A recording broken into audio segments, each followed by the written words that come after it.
इसका ढाल को ठीक कराया, और हमने ढाल को ठीक करा के किया कि जितना बारिश का पानी गिरता है उस पूरे पानी को ढाल बनाकर, नाली बनाकर एक जगह एकत्र किया जाए। वो जगह एकत्र करने वाली जगह है वो हमारा यहाँ पे पानी का एक छोटा सा डबरी बना है। ठीक। दूसरी बात, पशुपालन और पेड़ पौधे, ये दोनों एक दूसरे के पूरक हैं। उस पूरकता को अपनाने के लिए हमने गौशाला, गाय हमने रखी।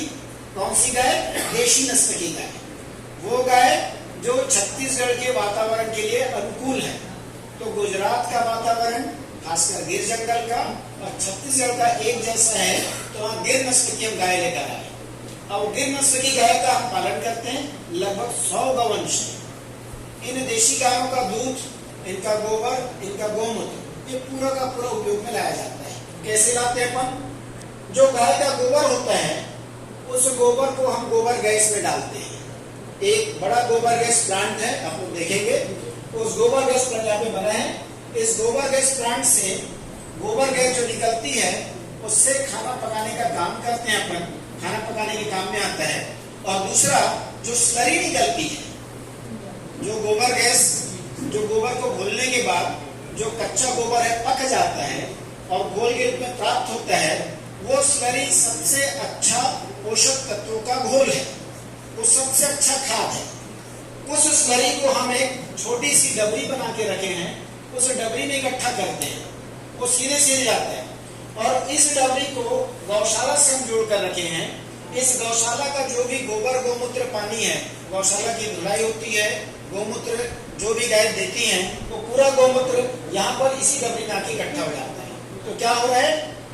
गोबर गैस से स्लरी निकला, यानी गोबर का पूरा उपयोग हमने कर लिया, गोमूत्र जितना बहा उसको हमने ले लिया, और इन सबको लेकर ये हमारा पोषक तत्वों का सबसे अच्छा प्लांट है, फैक्ट्री है। ये अपने आप में सबसे अच्छी जैविक फैक्ट्री है, बायोगैस, जिसमें हमको अपने खेतों के लिए पर्याप्त पोषक तत्व मिल जाता है। अब इस टंकी, अब यहाँ पर इस डबरी से जो स्लरी और गोमूत्र पानी है, उस पूरे घोल को हम पूरे संस्थान के खेत में पंप के माध्यम से, पाइप अंडरग्राउंड डाल के रखे हैं, उसके माध्यम से पूरे खेत में पहुंचा देते हैं। तो आपको जो भी फसल दिख रही है वो सारी की सारी फसल गोबर, गोमूत्र आधारित है। एक सिद्धांत है, हमारे गुरु श्रद्धेय नागराज जी ने कहा है, जो जिससे बना है वही उसकी आवश्यकता है। जो जिससे बना है वही उसकी आवश्यकता है। धान का पौधा किससे बना? मिट्टी से। मिट्टी में पोषक तत्व कहां से आते हैं?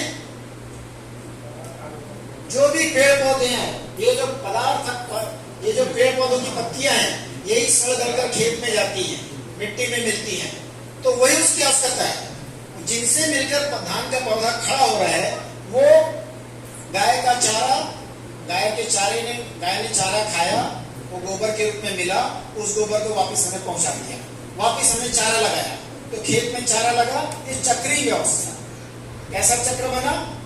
चारा लगाया, गाय को खिलाया, गाय से गोबर मिला, दूध मिला, गोबर को बायोगैस में डाला, स्लरी बनी, वापस खाद बंदी चले गया खेत में। धान लगाया, धान का उत्पादन हुआ, धान की फसल निकली, पैरा, गाय को खिलाया, पैरा कुट्टी के रूप में, गोबर मिला, वापस बायोगैस प्लांट में गया। धान का उत्पादन हुआ, चावल मिला, यहाँ जितना भी अपना आप देखते हैं टॉयलेट बना है, इन सबका पानी बायो टॉयलेट है बहुत सारी जगह में, वो पूरा पानी वापस खेतों में पहुंच जाता है। क्या मतलब?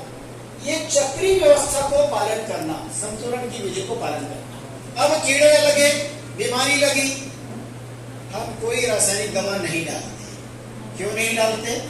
वही कहानी है, सबका हक है, संतुलन की जरूरत है। अगर आप ईमानदारी से संतुलन की व्यवस्था को समझते हैं, आपको पर्याप्त उत्पादन मिल जाता है।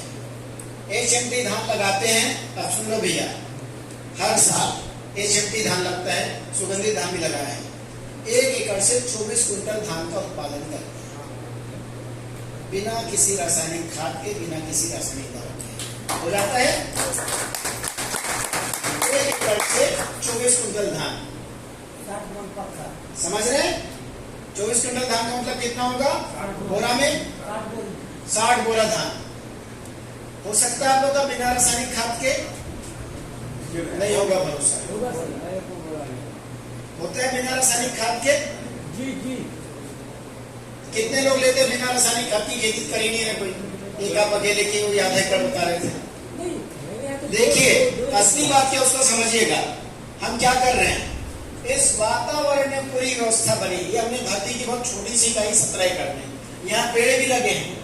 इन पेड़ों में तरह तरह के पक्षी आते हैं, सारे प्राकृतिक विधि से अलग अलग किस्म के आपको पक्षी दिखाई देंगे। ये पक्षी उन कीड़ों को खाते हैं जो फसल को नुकसान पहुंचाते हैं। हमको कीटनाशक दवा डालने की जरूरत नहीं, लेकिन फिर भी अगर कोई लक्षण दिखाई देता है तो वापस गौमूत्र इकट्ठा होता है गौशाला में। उस गौमूत्र से हम दवा बनाते हैं।